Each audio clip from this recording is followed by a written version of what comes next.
Hello guys, आज का जो लेक्चर होगा वो धातु पे होगा। धातु जैसा कहा गया है कि धारणात धातव, मतलब जो शरीर का धारण करते हैं उन्हें धातु कहते हैं। पिछले लेक्चर में हमने दोष के बारे में पढ़ा था। कि दोष किसे कहते हैं? दुष्यंती इति दोषः, यानी जो दूषित हो उन्हें दोष कहते हैं, जो दूषित करते हैं उन्हें दोष कहते हैं।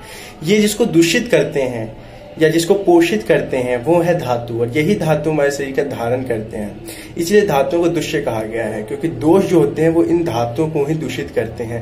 तो दूषित कौन होता है? धातु, इसलिए धातुओं को दुष्य कहा गया है।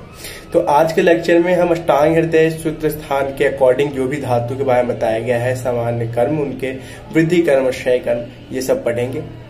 ठीक है, तो let's go to our next topic, that is dhatu. Let's continue with the धातु।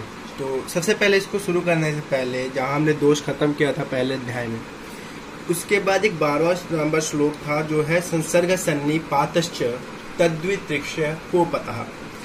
संसर्ग सन्निपातश्च तद्वितृक्ष्य कोपतः, संसर्ग और सन्निपात की डेफिनेशन दे रखी है। मतलब दो दोष इकट्ठा हो तो उसको संसर्ग कहते हैं, और तीन दोष एक साथ हो तो उनको सन्निपात कहते हैं। तो 12वां श्लोक था कि संसर्ग सन्निपातश्च तद्वितृक्ष्य कोपतः। उसके बाद 13 श्लोक क्या दे रखा है? अष्टांग हृदय सूत्र स्थान पहले अध्याय, और 13वां श्लोक दे रखा है कि रस श्रृंग मांस मेदो अस्थि मज्जा शुक्राणि धातवः सप्त दुष्याः। मतलब ये धातु के बारे में बता रखे हैं। टोटल हमारे शरीर में जो धातु होती है वो 7 होती है। कितनी है? 7, और इनको दुष्याः भी कहा गया है, सप्त दुष्याः। तो अब बात करते हैं तो कौन कौन सी है? तो रस, श्रृंग का मतलब हो गया रक्त, मांस, मेद, अस्थि, मज्जा और शुक्र, ये 7 धातु हैं। जब ये बनती कैसे हैं? तो जब हम आहार लेते हैं तो जठराग्नि द्वारा क्या होता है, उस अन्न का पाचन वगैरह होता है।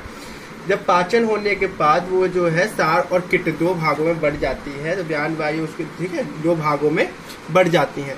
तो जो सार किट होता है, उसका जो सार मतलब जो यूजफुल मटेरियल होता है, उससे जो बनता है रस बनता है। रस से जो है उससे क्या बनता है? रक्त बनता है। तो रक्त से मांस, मांस से मेद, मेद से अस्थि, अस्थि से मज्जा और मज्जा से शुक्र बनता है। तो ये जो 7 धातु है ये कंटिन्यूअसली इसी सीक्वेंस में इनकी फॉर्मेशन भी होती है। ठीक है, तो अगर रस की कमी हो गई तो रक्त की भी कमी होती जाएगी। ठीक है, तो एक जो बाद वाली धातु है वो पहले धातु पे डिपेंडेंट होती है। अब बात कर लेते हैं इन धातुओं के हमारे शरीर में सामान्य कर्म की। तो जैसा कि सामान्य कर्म में बता रखा है 11 चैप्टर में इसी के, कि प्रीणनम जीवनम लेपः स्नेहो धारण पूर्णे गर्भ उत्पादश्च धातु नाम श्रेष्ठम कर्म क्रमात् स्मृतम। मतलब प्रीणन, जीवन, लेप, स्नेह, धारण, पूरण और गर्भ उत्पादन, धातु नाम, धातुओं के श्रेष्ठम कर्म है, यानी श्रेष्ठ कर्म है, क्रमात् स्मृतम, यानी इसी सीक्वेंस में। तो जिस सीक्वेंस में उन्होंने धातु बोल रखी थी उसी सीक्वेंस में इनकी कर्म दे रखे हैं, साधारण कर्म। जैसे धातु रस धातु, रस धातु का काम क्या हो गया? सामान्य में प्रीणन करना, नॉरिशमेंट करना। तो रस धातु जो है हमारे पूरे शरीर का नॉरिशमेंट करती है, तथा बाकी जो धातु है उन सब की भी नॉरिशमेंट करती है। क्लियर? तो रस का काम क्या है? नॉरिशमेंट करना, प्रीणन करना। फिर आती है उसका रक्त धातु। रक्त धातु का काम है जीवन देना, मेंटेनेंस ऑफ लाइफ। को पता है रक्त हमारे पूरे शरीर में फ्लो करता है मटेरियल्स को एक स्थान से दूसरे स्थान में पहुंचाने का। तो पूरे शरीर की मेंटेनेंस किस पे डिपेंड करती है? रक्त धातु पे। मांस धातु हमारे शरीर में जो सबसे ज्यादा जो धातु है वो है मांस धातु। तो मांस धातु का काम है लेपन करना, covering of the body is done by the मांस धातु। बोन वगैरह पे, पूरा बोन ज्वाइंट्स वगैरह पे, या हमारे शरीर के ऊपरी जो त्वचा के नीचे है वो क्या है? मांस है। तो मांस क्या करती है? लेपन का काम करती है। मेद धातु क्या है? स्नेहन का काम करती है, लुब्रिकेशन का। मेद मतलब क्या होता है? फैट। तो जहां फैट होगा वो ऑयली नेचर होगा, वो लुब्रिकेशन का काम करेंगे। अस्थि धारण करने का। तो हमारे बॉडी का जो फ्रेमवर्क बना है, सपोर्टिव फ्रेमवर्क जो है वो किस चीज का बना है? बोन का, अस्थि का। तो अस्थि का काम है धारण करना। मज्जा पूरण करना, फिलिंग। तो जो बोन के अंदर पाया जाता है ना मज्जा, मज्जा मतलब बोन मैरो कहते हैं मज्जा को। तो बोन के अंदर ये फिलिंग करने का काम करते हैं। तो मज्जा क्या है? पूरण करना। शुक्र, शुक्र का मतलब गर्भ उत्पादन, तो यानी फर्टिलाइजेशन, कंसेप्शन जो वर्क है वो शुक्र का काम है। तो ये इनके सामान्य कर्ण दे रखे हैं कि प्रीणनम जीवनम लेपः स्नेहो धारण पूरणे गर्भ उत्पादश्च धातु नाम श्रेष्ठम कर्म क्रमात् स्मृतम। अब हम एक एक धातु को उठाएंगे, उनके वृद्धि और क्षय कर्म पढ़ते हुए चलेंगे। तो सबसे पहले स्टार्ट करते हैं रस धातु की। तो रस धातु का सामान्य कर्म क्या था? प्रीणन करना, नॉरिशमेंट करना। अब बात करते हैं वृद्धि कर्म की। जब रस की वृद्धि हो जाएगी तो क्या होगा? रस जनरली जो होता है वो जल से बना हुआ होता है, क्लियर, यानी जल यानी कफ। तो जब रस की वृद्धि हो जाएगी तो इसमें कहा गया रसो अपि श्लेष्मवत्, जो श्लेष्मा की वृद्धि के कारण जो कर्म होंगे वो रस की वृद्धि के भी कर्म होंगे। तो श्लेष्मा की वृद्धि यानी कफ की वृद्धि के जो कर्म हमने पढ़े हैं वही रस की वृद्धि के भी कर्म होंगे। अब बात करते हैं इसके क्षय कर्म की। अब जब रस का क्षय हो जाएगा हमारे शरीर में, यानी वॉटरी मटेरियल एक तरीके से है, तो उसका क्षय हो जाएगा तो क्या होगा? तो बोल रखा है कि रसे रोक्ष्यम श्रमः शोषो ग्लानिः शब्द असहिष्णुता। रोक्ष्यम यानी रुक्षता, ड्राइनेस बॉडी में हो जाएगी। जब वाटर कंटेंट हमारे शरीर में कम हो जाएगा तो ड्राइनेस हो जाएगी। श्रम, थकान होने लगेगी, ठीक है। थकान जैसे कहा ना, वाटर मटेरियल होता है, कफ जो होता है इससे रिलेटेड होता है। तो रस का जब क्षय होगा तो कफ का भी क्षय होगा। जब कफ का क्षय होगा तो क्या होगा? थकान जो होगी वो ज्यादा होने लग जाएगी। श्रम शोषो, श्रम मतलब थकान हो जाएगा। शोष मतलब जो होता है दुर्बलता, शरीर में दुर्बलता होने लगेगी रस की कमी से। ग्लानि यानी दुख, मानसिकता, शारीरिक शिथिलता, मतलब बॉडी जो होगी वो जल्दी थकान हो जाएगी, उसको हर चीज से दुख होने लगेगा, ठीक है। किसी बात का जल्दी बुरा मान जाना, तो शरीर और मानसिक दोनों शिथिल हो जाएंगे, ढीले पड़ जाएंगे। शब्द असहिष्णुता मतलब जो वॉइस होंगी, नॉइज होंगी, वो इनटॉलरेंस टू द नॉइज हो जाएंगे। शोर शराबा उनको पसंद नहीं आएगा। अब बात कर लेते हैं अगले धातु की, दैट इज रक्त धातु। तो रक्त धातु की वृद्धि होगी तो क्या होगा?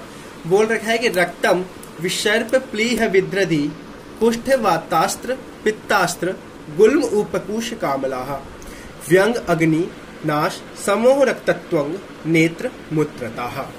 तो क्या है? सबसे पहले विसर्प। विसर्प का मतलब herbs, skin rashes and red patches. Skin पे क्या हो जाते हैं? लाल लाल पैचेस पड़ जाते हैं और उसमें खुजली भी होने लगती है, तो उसको बोलते हैं विसर्प, ठीक है। तो रक्त की जब वृद्धि हो जाएगी तो विसर्प रोग हो जाएगा। प्लीहा यानी स्प्लेनोमेगाली, क्योंकि आपको पता है रक्त का जो ग्रेवयार्ड होता है वो हमारा स्प्लीन होता है, तो स्प्लीन भी वहां पे इन्फ्लेमेशन हो जाएगी, उसको हम स्प्लीन, प्लीहा क्या बोलेंगे? स्प्लीनोमेगाली। विद्रधि यानी विद्रधि का मतलब एब्सेस, फोड़े वगैरह जो हो जाते हैं, ठीक है, फोड़े फुंसी जो होते हैं वो रक्त की वृद्धि के कारण हो जाते हैं। कुष्ठ यानी स्किन डिजीज जितने भी होंगी वो भी रक्त की वृद्धि के कारण होंगी। वातास्त्र पित्तास्त्र, वातास्त्र मतलब गोट, यानी जो हमारे ज्वाइंट्स होंगी वहां जो इन्फ्लेमेशन होंगी, जो पेन होंगी वो रक्त धातु की वृद्धि के कारण। पित्तास्त्र यानी जितने ब्लीडिंग डिसऑर्डर्स होंगे, खून जो होगा, इन जो फ्लो होगा वो रुकेगा नहीं, वो जनरली ब्लीडिंग डिजीज हो जाएंगी, यानी खून का रुकना इम्पॉसिबल हो सकता है पित्तास्त्र में। या आपका गम्स रिलेटेड, दांतों से गम्स रिलेटेड प्रॉब्लम जो है वो भी आपके पित्तास्त्र में ही आ जाती है। गुल्म यानी एब्डोमिनल में ट्यूमर्स बन जाएंगे, जो ट्यूमर्स गांठें बन जाएंगी, आपके जो पेट है, एब्डोमिनल रीजन है उधर में, वहां गांठें बन जाएंगी। उपकुश यानी डिजीज ऑफ द टिथ, जो हमारे मसूड़े हैं वो सूज जाते हैं इसमें, तथा उनमें जो लाल वो रेडनेस इन कलर हो जाते हैं, ठीक है। अब कामला, कामला मतलब जॉन्डिस, ठीक है। तो जॉन्डिस जो होता है वो भी रक्त की वृद्धि के कारण होता है। व्यंग यानी हाइपर पिगमेंटेशन, शरीर के ऊपर धब्बे हो जाते हैं, ब्लैक पैचेस पड़ जाते हैं, ठीक है, तो उसको बोलते हैं व्यंग। अग्निनाश यानी हमारी जो डाइजेस्टिव स्ट्रेंथ है, फायर जो है डाइजेस्टिव फायर, उसका नाश हो जाएगा रक्त की वृद्धि के कारण। सम्मोह यानी अनकॉन्शियसनेस, हमारा जो माइंड है उस पर कंट्रोल नहीं रहेगा। रक्त त्वंग नेत्र मूत्रता, रक्त मतलब रेड इन कलर, त्वंग त्वक नेत्र और मूत्रता मतलब हमारी त्वचा और आंखें और जो यूरिन है वो क्या हो जाएंगी? रेडिश इन कलर हो जाएंगी। तो आंखें जिनकी देखते होंगे जिन बहुत लाल होती है, मतलब उनका खून का जो है वहां फ्लो ज्यादा हो रहा है, इन रक्त की वृद्धि हो गई है, ठीक है। अब बात कर लेते हैं रक्त के क्षय कर्म की। तो रक्त के क्षय कर्म में कहा गया है कि रक्ते अम्ल शिशिर प्रीति, देखो अम्ल शिशिर प्रीति, अम्ल मतलब जो होता है सौर चीजें, खट्टी चीजें, शिशिर मतलब ठंडी चीजें, प्रीति मतलब चाहना, तो desire for sour and cold things, तो खट्टी और ठंडी चीजें खाने की इच्छा ज्यादा हो जाएगी। सीरा शैथिल्य रुक्षताहा। सीरा शैथिलता यानी लूजनेस ऑफ वेन्स, जब खून की कमी हो जाएगी तो फ्लो ऑफ ब्लड जो होगा वो कम हो जाएगा, तो वेन्स क्या हो जाएगी, सिकुड़ जाएंगी, लूजनेस आ जाएगी उनमें। रुक्षता, हमारे शरीर में ड्राइनेस भी आ जाएगी। तो ये है इसके सही कर्म के, रक्ते अम्ल शिशिर प्रीति सीरा शैथिल्य रुक्षताहा। अब तीसरी धातु की बात करते हैं, कहते हैं मांस धातु। तो मांस धातु क्या है, वृद्धि कर्म, इसके जो वृद्धि कर्म क्या है कि मांसम गंड अबूर्द ग्रंथि गंड उदर वृद्धिताः कंठादि स्वधिमांसम च। गंड यानी जो सर्वाइकल लिम्फेडिनाइटिस, जो सर्वाइकल यानी जो गले की जो रीजन है, ये पीछे की तरफ सर्वाइकल रीजन है, उसके जो लिम्फ नोड्स होते हैं वो क्या हो जाते हैं, उनमें स्वेलिंग आ जाती है। उसको आइटिस का मतलब क्या होता है, स्वेलिंग। तो गंड में सर्वाइकल लिम्फेडिनाइटिस हो जाता है जब मांस ज्यादा बढ़ जाती है। अबूर्द और ग्रंथि, इनको ट्यूमर, दोनों को ही ट्यूमर बोलते हैं, उनकी कहाँ पे लोकेशन है उस हिसाब से इनको नाम दिया जाता है, अबूर्द और ग्रंथि। गंड रुदर वृद्धिताः, तीन चीजें हैं, गंड उरु उदर। गंड और उदर में तीन चीजें हैं, गंड उरु और उदर, इनकी वृद्धि हो जाएगी। यानी जो चिक्स, गंड जनरल चिक्स को ही बोलते हैं, तो चिक्स, थाई और एब्डोमेन, इनकी साइज में जो है इंक्रीजमेंट हो जाएगी, मांसपेशियों की वृद्धि हो जाएगी। तो देखते हो कहीं कहीं क्या होता है कि किसी किसी के गले पे या चिक पे मस्सा जिसको बोलते हैं ना, मांस की वृद्धि हो जाना, तो वो हो जाएंगी। कंठ आदि स्वधिमांसम च, कंठ आदि जितने शरीर के बहुत से पार्टों में क्या होगा कि वहां पे मांस की वृद्धि हो जाएगी। देखोगे कि किसी किसी के शरीर में नॉर्मल हर जगह जो ग्रोथ होगा वो नॉर्मल होगा, लेकिन कहीं कहीं में मांस का जो गट्ठा बन जाता है, तो ये क्या है, उनके अंदर मांस धातु की वृद्धि हो जाने का होता है। तो क्या है वृद्धि कर्म कि मांसम गंड अबूर्द ग्रंथि गंड उरु उदर वृद्धिताः कंठादि स्वधिमांसम च। अब क्षय कर्म की बात कर लें, तो जब मांस का क्षय हो जाएगा तो क्या होगा, मांस से अक्षग्लानि, अक्षग्लानि मतलब debility of the sense organ, अक्ष मतलब सेंस ऑर्गन्स, ग्लानि मतलब उनका क्या होगा, डेबिलिटी हो जाएगी, मतलब वो क्या बन जाएगी, जब मांस की कमी हो जाएगी तो सेंस ऑर्गन जो होंगे आपके शिथिल हो जाएंगे, दुर्बल हो जाएंगे, उनसे जो सेंसेस होंगी वो कम ट्रांसफर होंगी, वो अक्षग्लानि। गंड, गंड स्फिक शुष्कता, गंड मतलब आपकी चिक रीजन, स्फिक यानी आपके बटक्स, शुष्कता यानी शुष्क हो जाएंगे, वहां पे जब मसल्स होंगी नहीं तो क्या हो जाएंगे, पतले हो जाएंगे, तो उनको शुष्कता हो जाती है। संधि वेदना, पेन इन द ज्वाइंट, तो संधि वेदना हो जाएंगी। तो क्या हो जाएगा, मांस के क्षय कर्म में क्या है, मांस से अक्षग्लानि गंड स्फिक शुष्कता संधि वेदना। अब चौथे धातु की बात करते हैं, दैट इज मेद धातु, फैट। जब फैट की वृद्धि हो जाएगी तो क्या होगा, तद्वन मेदस्थिता श्रमम, तद्वन यानी तद्वन मेदस्थिता श्रमम। सबसे पहले तद्वन यानी जो ऊपर बताई गई है धातु, यानी जो मांस धातु की वृद्धि बताई गई है, जो उसके कर्म होंगे वो सारे कर्म जो होंगे मेद धातु की वृद्धि में भी होंगे। क्लियर। तो सबसे पहला जितने मांस धातु की वृद्धि और मेद धातु वो तो सिमिलर होंगे, बाकी कुछ अलावा भी काम है इसके एक्स्ट्रा, वो क्या है, तो श्रमम यानी थकान हो जाएगी, फैटिगनेस हो जाएगी। अल्पे अपि चेष्टिते श्वासम, अल्प यानी कम, चेष्टा मतलब इच्छा, थोड़ा प्रयास करना, ठीक है, और श्वासम यानी डिफिकल्टी इन ब्रेथिंग, तो थोड़ी सी मेहनत करने में भी क्या होता है, उसकी सांसें फूलने लग जाती है, सांस लेने में दिक्कत हो जाती है, थकान हो जाती है मनुष्य को। तो देखोगे जो मोटा व्यक्ति होता है वो क्या करता है, जब थोड़ी सी भी एक्सरसाइज कर लेता है, थोड़ी सी भी फिजिकल एक्टिविटीज कर लेता है तो उसे थकान हो जाती है, सांस लेने में दिक्कत होने लग जाती है। तो क्या होगा, अल्पे अपि चेष्टिते श्वासम। स्फिक स्तन उदर अलम्बनम, स्फिक स्तन उदर लंबनम, स्फिक यानी बटक्स, स्तन यानी ब्रेस्ट, एब्डोमन, उदर लंबनम यानी लंबे हो जाना, यानी लटक जाना। तो जब इनमें फैट की वृद्धि हो जाएगी तो क्या होंगे, ये लटक जाएंगे, बटक्स, ब्रेस्ट, एब्डोमन की साइज इंक्रीज होंगी और ये अपनी जगह पे लटक जाते हैं। अब बात कर लेते हैं मेद की क्षय कर्म की।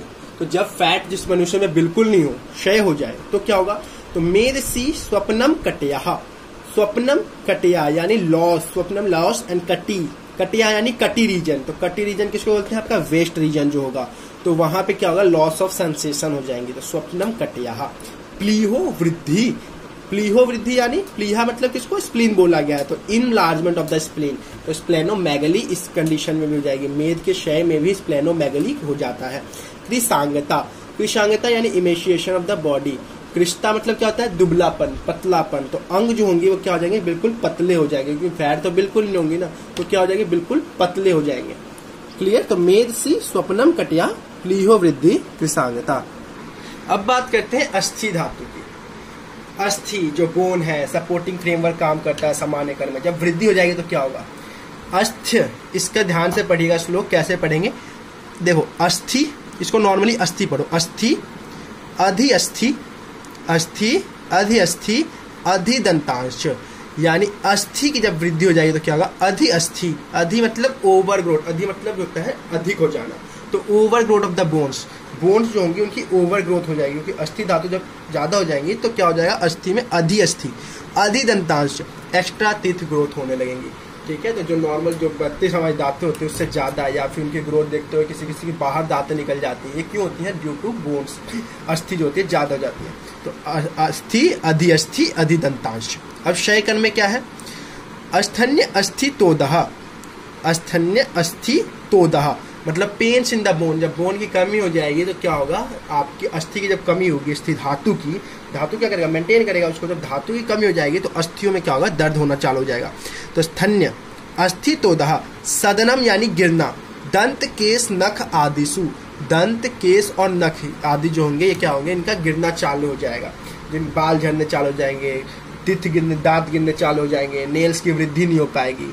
ठीक है, तो क्षय कण में ये होगा। तो स्थन्य अस्थि तोदह सदनम दंत केश नख आदिसु। अब मज्जा धातु की बात कर लेते हैं। तो जब मज्जा धातु की वृद्धि होगी, मज्जा यानी आपकी बोन मैरो की वृद्धि हो जाएगी तो क्या होगा?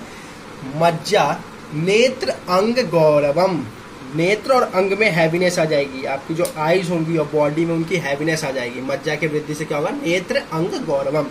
परवसु, परवसु मतलब आपके ज्वाइंट्स, स्थूल मूलानी, स्थूलता यानी increase in the size of the joints, स्थूलता आ जाएगी उनमें। ठीक है, उनकी साइज भी वृद्धि हो जाएगी तथा वो कठोर हो जाएंगे, उनपे ज्वाइंट, उनपे स्थूलता आ जाएगी। तो परवसु स्थूल मूलानी।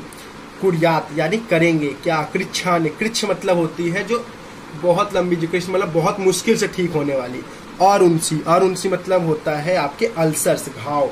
तो ऐसे घाव होंगे जो डिफिकल्ट टू क्योर होंगे। तो कृच्छान्य रुंसी च, तो मज्जा से क्या होगा? मज्जा वृद्धि से नेत्र अंग गौरवम, परवशु स्थूल मूलानी, कुर्यात कृच्छान्य अरुंसी च, यानी अल्सर्स हो जाएंगे जो डिफिकल्ट टू क्योर होंगे। अब हम इसके क्षय कर्म की बात कर ले। तो जब मज्जा धातु का क्षय हो जाएगा तो क्या होगा? अस्थनाम मज्जनी सौसीरियम, यानी जब मज्जा का क्षय होगा तो अस्थनाम यानी हमारी अस्थियों में, सौसीरियम, सौसीरियम मतलब जो होता है हॉलोनेस, खालीपन हो जाएगा, क्योंकि जब बोन मैरो कहाँ होते हैं? अस्थियों में होते हैं। जब वहीं पे नहीं होंगे तो उसमें क्या होगा? कैविटी बन जाएगी, तो बोन के अंदर पूरी कैविटी खाली हो जाएगी, हॉलोनेस हल्का हो जाएगा। भ्रम हो जाएगा, गिडीनेस हो जाएगी। ठीक है, तिमिर दर्शन, आंखों के सामने अंधेरा छा जाएगा। तिमिर का मतलब होता है अंधेरा। ठीक है, तो आंखों के सामने हमेशा जो है अंधकार छाया रह जाएगा। तो क्लियर है, मज्जा धातु का क्षय क्या होगा? अस्थना मज्जनी सौशीर्यम भ्रमस तिमिर दर्शनम। अब बात कर लेते हैं हमारे आखिरी धातु की, दैट इज शुक्र धातु। शुक्र धातु यानी जो सबसे आखिरी धातु है हमारी, किससे बनेगी? मज्जा धातु से। शुक्र धातु की जब वृद्धि हो जाएगी तो क्या होगा? अति स्त्री कामताम मतलब great desire for women, sexual desire जो होंगी वो बहुत ज्यादा बढ़ जाएंगे। क्लियर? तो उसको हरदम स्त्रियों के ही सपने आने लगेंगे, हरदम सेक्सुअल डिजायरमेंट की इच्छा होगी। दूसरा वृद्धम शुक्रम, यानी जब शुक्र की वृद्धि हो जाएगी। शुक्र आस्मरी मपी, शुक्र अस्मरी यानी seminal calculi, stone in the pathway of the seminal fluids, जहां से हमारे सीमेंस पास होते हैं तो जो उनके पाथवे हैं उनमें क्या होंगे? पथरी हो जाएगी, स्टोन्स बन जाएंगे। इसी को बोलते हैं सेमिनल कैलकुलाई। अब बात कर लेते हैं जब शुक्र का क्षय हो जाएगा तो इसके अपोजिट फंक्शन होंगे। कैसे भाई? जब क्षय हो जाएगा तो शुक्रे चिरात प्रसिचेत, यानी शुक्र जो होगा, चिरात यानी देरी से, प्रसिचेत यानी इजैक्यूलेशन, तो जो इजैक्यूलेशन होगा वो डिले हो जाएगा। क्लियर? तो इजैक्यूलेशन के टाइम में क्या हो जाएगा? डिले हो जाएगा। शुक्रे चिरात प्रसिचेत। शुक्रन शोणित में हुआ, जो शुक्र होगा वो शोणित के साथ आएगा, तो जो सीमेन निकलेगा, इजैक्यूलेशन होगा वो विद ब्लीडिंग होगा। क्लियर? तो शुक्रे शोणित में हुआ। तोद अत्यर्थम, तोद यानी दर्द, अति यानी बहुत ज्यादा, वृषण, तो वृषण में क्या होगा? बहुत ज्यादा तोद होगा, जो टेस्टिकल्स होंगे, क्योंकि जब सेक्सुअल एक्टिविटी करेगा और शुक्र होगा ही नहीं, शुक्र फॉर्मेशन ही नहीं होगा, तो पेन इन द टेस्टिकल्स होंगे, तो वृषण में बहुत ज्यादा अति तोद होगा। मेर्धम धूमायतीचा, मेद्र से यानी पेनिस से क्या होगा? Feeling of hot fumes coming out of urethra, जो यूरेथ्रा होगा वहां से ऐसा प्रतीत होगा कि धुआं, गर्म धुआं निकल रहा है। धूम मतलब क्या होता है? धुआं। तो धूमा अतिउच्च यानी feeling of the hot fumes coming out of the urethra, ऐसा प्रतीत होगा, क्योंकि शुक्र तो होगा ही नहीं। तो शुक्रे चिरात प्रसिच्छेद शुक्रम शोणित में हुआ तोदवतीर्थम विषण्युमेर्थम धूमाय अतिउच्च। तो ये हमारी धातुष कंप्लीट हो गई, जितना हमारे अष्टांग हृदय सूत्र स्थान में बताया गया है। जो चीज बच गई होंगी वो आगे हम चैप्टर्स पढ़ेंगे तो उसमें कवर हो जाएंगे। आपको ये 15 श्लोक है, 15 श्लोक आपको याद होने चाहिए। इनमें कोई डाउट हो तो डायरेक्ट कॉन्टैक्ट कीजिएगा, ठीक है। तो आज के लेक्चर में बस इतना ही। नेक्स्ट जो लेक्चर होगा वो हमारे मल पे होगा। That's all, thank you.